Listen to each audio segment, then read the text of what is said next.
Hi all, this is Sheetal. Welcome to SPSC.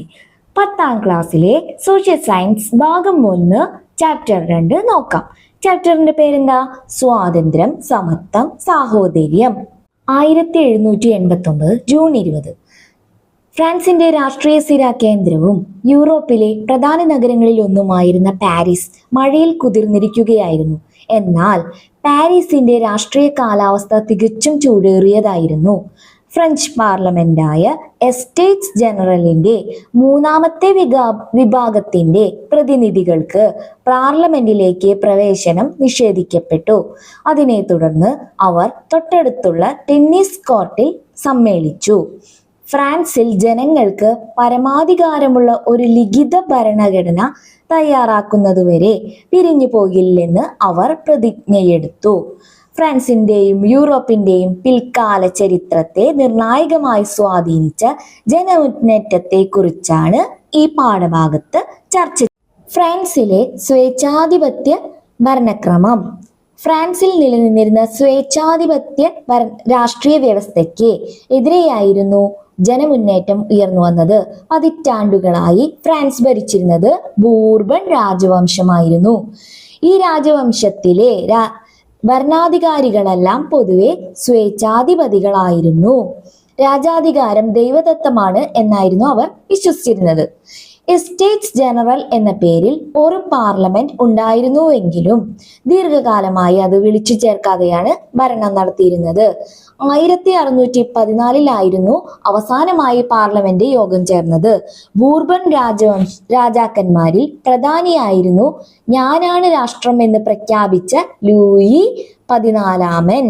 അപ്പൊ Louis 14 എന്താ പറഞ്ഞത്? ഞാനാണ് രാഷ്ട്രം. ഇനി അവിടെ തന്നെ ഒരു ബോക്സ് തന്നിട്ടുണ്ട്, അതെന്താന്ന് നോക്കാം. ദൈവദത്താധികാര സിദ്ധാന്തം അനുസരിച്ച് രാജാവ് ദൈവത്തിന്റെ പ്രതിനിധിയാണ്. രാജാക്കന്മാർക്ക് അവരുടെ അധികാരം ദൈവത്തിൽ നിന്ന് ലഭിച്ചതാണ്. അതിനാൽ അവർ ജനങ്ങളോടല്ല ദൈവത്തോടാണ് കടപ്പെട്ടിരിക്കുന്നത്. സ്വേച്ഛാധിപത്യ ഭരണത്തെ പിന്തുണയ്ക്കുന്നവർ ഈ സിദ്ധാന്തത്തെ ലൂയി 14 തുടർന്ന് അധികാരത്തിൽ വന്ന ലൂയി 15 കാലത്തെ അഴിമതിയും ധൂർത്തും അദ്ദേഹം തുടർച്ചയായി നടത്തിയ യുദ്ധങ്ങളും രാജ്യത്തെയും ജനങ്ങളെയും ദുരിതത്തിലാക്കി. തന്റെ ധൂർത്തിനായി പണം കണ്ടെത്താൻ അദ്ദേഹം ജനങ്ങളുടെ മേൽ പുതിയ നികുതികൾ അടിച്ചേൽപ്പിച്ചു. ലൂയി 16 പിന്നീട് അധികാരത്തിലെത്തിയത്.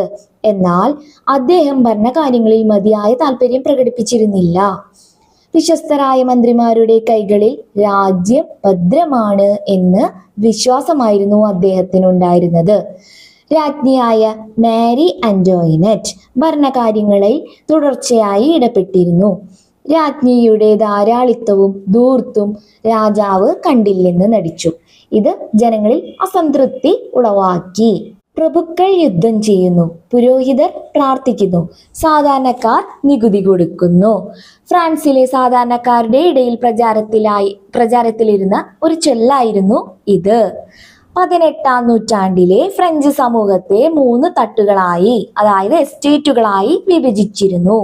പുരോഹിതർ 1ാം എസ്റ്റേറ്റ്, പ്രഭുക്കൾ 2ാം എസ്റ്റേറ്റിലും സാധാരണക്കാർ 3ാം എസ്റ്റേറ്റിലുമായിരുന്നു ഉൾപ്പെട്ടിരുന്നത്.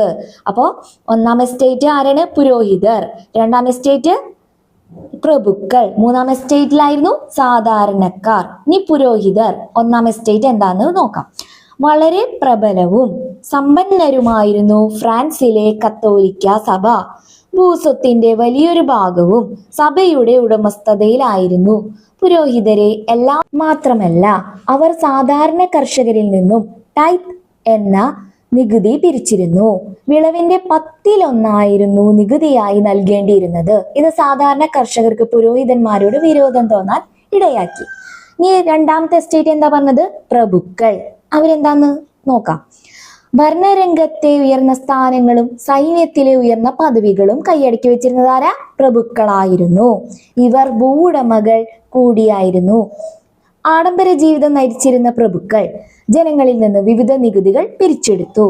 1749 നിയമം അനുസരിച്ച് എല്ലാ വിഭാഗത്തിൽപ്പെട്ട ജനങ്ങളും തങ്ങളുടെ വരുമാനത്തിന്റെ 1/20 ഭാഗം സർക്കാരിലേക്ക് നേരിട്ട് നികുതിയായി നൽകണമായിരുന്നു. ഈ നികുതിയെ എന്താ പറയാ? വോങ്തീയം എന്നറിയപ്പെട്ടിരുന്നു. ആദ്യത്തെ രണ്ട് വിഭാഗങ്ങളും, അതായത് ആരാ? പുരോഹിതരും പ്രഭുക്കളും. ആദ്യത്തെ രണ്ട് വിഭാഗങ്ങളും രാജാവിന് ഒരു ചെറിയ തുക മാത്രം നൽകി തന്ത്രപൂർവം ആ നികുതിയിൽ നിന്നും ഒഴിവായിരുന്നു. തങ്ങളുടെ അവകാശങ്ങൾ നിലനിർത്തുന്നതിനായി രാജവാഴ്ചയെ എതിർക്കുന്നതിന് പുരോഹിതരും പ്രഭുക്കളും ഒരിക്കലും മടി കാണിച്ചിരുന്നില്ല. അവിടെ തന്നെ ഒരു ബോക്സ് ഉണ്ട്, അത് നോക്കാം. പ്രഭുക്കൾ സാധാരണക്കാരായ ജനങ്ങളെ ചൂഷണം ചെയ്തിരുന്ന വിവിധ രീതികളാണ്. കോവി, ഒരു വർഷത്തിൽ 3-4 ദിവസം സാധാരണക്കാരെ കൊണ്ട് പ്രതിഫലം നൽകാതെ ജോലി ചെയ്യിപ്പിക്കുന്നതിനുള്ള അവകാശം. എന്താണ് ബെനാലിറ്റി? വീഞ്ഞു നിർമ്മാണത്തിലെ കുത്തക വഴി ലഭിക്കുന്ന അധികാര നികുതിയും മുന്തിരിച്ചാർ, റൊട്ടി തുടങ്ങിയവയുടെ നിർമ്മാണത്തിനായി ജന്മിയുടെ ഉടമസ്ഥതയിലുള്ള സൗകര്യങ്ങൾ നിർബന്ധമായും ഉപയോഗിക്കേണ്ടി വരുന്നതിൻ്റെ വാടകയുമാണ് ഇതിൽ ഉൾപ്പെട്ടിരുന്നത്. ബൻവിൻ, തങ്ങളുടെ പ്രദേശത്ത് ഉൽപ്പാദിപ്പിച്ചിരുന്ന വീഞ്ഞിനുമേലുള്ള കുത്തക നികുതി. എന്താണ് പിയേഷ്? പാലങ്ങൾ, റോഡുകൾ എന്നിവയുടെ മേലുള്ള ചുങ്കം. ടെറാഷ്, വിളവെടുപ്പ് കാലത്ത് കർഷകരിൽ നിന്നും പിരിക്കുന്ന പ്രത്യേക കരം. ഇനി എന്താണ് സാധാരണക്കാർ, അതായത് മൂന്നാം എസ്റ്റേറ്റ് എന്ന് നോക്കാം. ഇവിടെ ഒരു ചിത്രം തന്നിട്ടുണ്ട്. ഉന്നത വിഭാഗക്കാർ അനുഭവിച്ച പ്രത്യേക ആനുകൂല്യങ്ങളാൽ ചതച്ചരയ്ക്കപ്പെട്ട സാധാരണക്കാർ. 18-ാം നൂറ്റാണ്ടിൽ ഫ്രാൻസിൽ ജീവിച്ചിരുന്ന സാധാരണക്കാരന്റെ അവസ്ഥയാണ് മുകളിൽ നൽകിയിട്ടുള്ള ചിത്രത്തിലൂടെ വ്യക്തമാക്കുന്നത്. മധ്യവർഗവും തൊഴിലാളികളും കർഷകരും അടങ്ങുന്നതായിരുന്നു ഫ്രാൻസിലെ മൂന്നാമത്തെ എസ്റ്റേറ്റ്. ഇവർ കോമൺസ് എന്നറിയപ്പെട്ടു. ജനസംഖ്യയുടെ ഭൂരിഭാഗവും ഉൾക്കൊണ്ടിരുന്ന മൂന്നാമത്തെ എസ്റ്റേറ്റിലെ ഭൂരിഭാഗം ജനങ്ങളും ദാരിദ്ര്യത്തിലായിരുന്നു ജീവിച്ചിരുന്നത്. തങ്ങൾ ഉൽപ്പാദിപ്പിക്കുന്ന വിളവിന്റെ ഒരംശം മാത്രമാണ് കർഷകന് ലഭിച്ചിരുന്നത്. ഇവർ രാജാവിനും പള്ളിക്കും പ്രഭുവിനും വ്യത്യസ്തങ്ങളായ നികുതികൾ നൽകാൻ ബാധ്യസ്ഥരായിരുന്നു.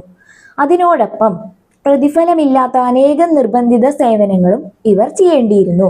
അവയിൽ ചിലത് അവിടെ തന്നിട്ടുണ്ട്, അത് നോക്കാം. ആവശ്യമുള്ള സന്ദർഭങ്ങളിൽ സൈനിക സേവനം നടത്തുക, പൊതുനിരത്തുകൾ, ജലമാർഗങ്ങൾ, പാലങ്ങൾ തുടങ്ങിയവയുടെ മരാമത്തു പണികൾക്ക് സൗജന്യ സേവനം. മധ്യവർഗത്തിന്റെ ഉദയം. 18-ാം നൂറ്റാണ്ടിൽ ഫ്രഞ്ച് സമൂഹത്തിൽ ഒരു മധ്യവർഗം ഉയർന്നു വന്നു.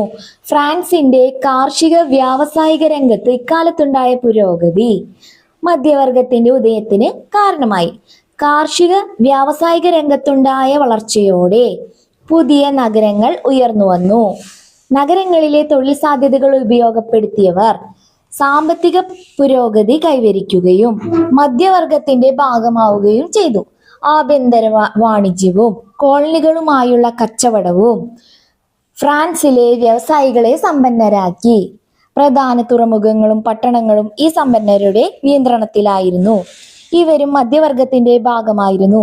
ഇങ്ങനെ രൂപപ്പെട്ട മധ്യവർഗത്തിൽ ഡോക്ടർമാർ, നിയമജ്ഞർ, ബാങ്കർമാർ എന്നിവരും ഉൾപ്പെട്ടിരുന്നു.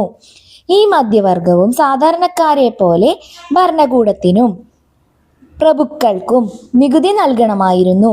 വിദ്യാഭ്യാസപരമായും സാമ്പത്തികമായും മുൻപന്തിയിലെത്തിയിട്ടും ഭരണത്തിലും സൈന്യത്തിലും അവർക്ക് അറിയിക്കുന്ന പദവിയോ അധികാരമോ ലഭിച്ചിരുന്നില്ല. ചുരുക്കത്തിൽ കടുത്ത അസംതൃപ്തിയോടെയാണ് മധ്യവർഗം കഴിഞ്ഞിരുന്നത്. ഇനി അവിടെ ഒരു ബോക്സ് തന്നിട്ടുണ്ട്. ഗാബൽ. 13-ാം നൂറ്റാണ്ടു മുതൽ എല്ലാ ഉൽപ്പന്നങ്ങളുടെയും മേൽ ചുമത്തപ്പെട്ടിരുന്ന ഒരു നികുതിയായിരുന്നു ഇത്. 15-ാം നൂറ്റാണ്ടു മുതൽ ഇത് ഉപ്പിന് മാത്രമായി മാറി. തികച്ചും ജനവിരുദ്ധമായ നികുതിയായിരുന്നു ഗാബൽ. ഇനി അവിടെ വേറൊരു ബോക്സ് തന്നിട്ടുണ്ട്. വിൽ ആൻഡ് ഏരിയൽ ഡ്യൂറന്റ് എന്ന് പറഞ്ഞിട്ട് പ്രശസ്ത ചരിത്രകാരരായ വിൽ ഡ്യൂറന്റും ഏരിയൽ ഡ്യൂറന്റും ഫ്രഞ്ച് വിപ്ലവത്തിൽ മധ്യവർഗത്തിന്റെ പങ്കിനെ പറ്റി ഇങ്ങനെ പ്രസ്താവിക്കുന്നു. അസംതൃപ്തരായ കർഷക വർഗത്തെ ആയുധമാക്കിക്കൊണ്ട് പൗരോഹിത്യത്തെയും പ്രഭുത്വത്തെയും തകിടം മറിക്കുകയും അസ്വസ്ഥരായ നഗരവാസികളെ കൊണ്ട് രാജകീയ സേനകളെ നിർവീര്യമാക്കുകയും ചെയ്ത ബൂർഷ്വാസിയുടെ പ്രവർത്തനമായിരുന്നു ഫ്രഞ്ച് വിപ്ലവത്തിന്റെ. ഈ വീഡിയോസ് നിങ്ങൾക്ക് ഉപകാരപ്പെടുകയാണെങ്കിൽ please subscribe our channel. Thank U.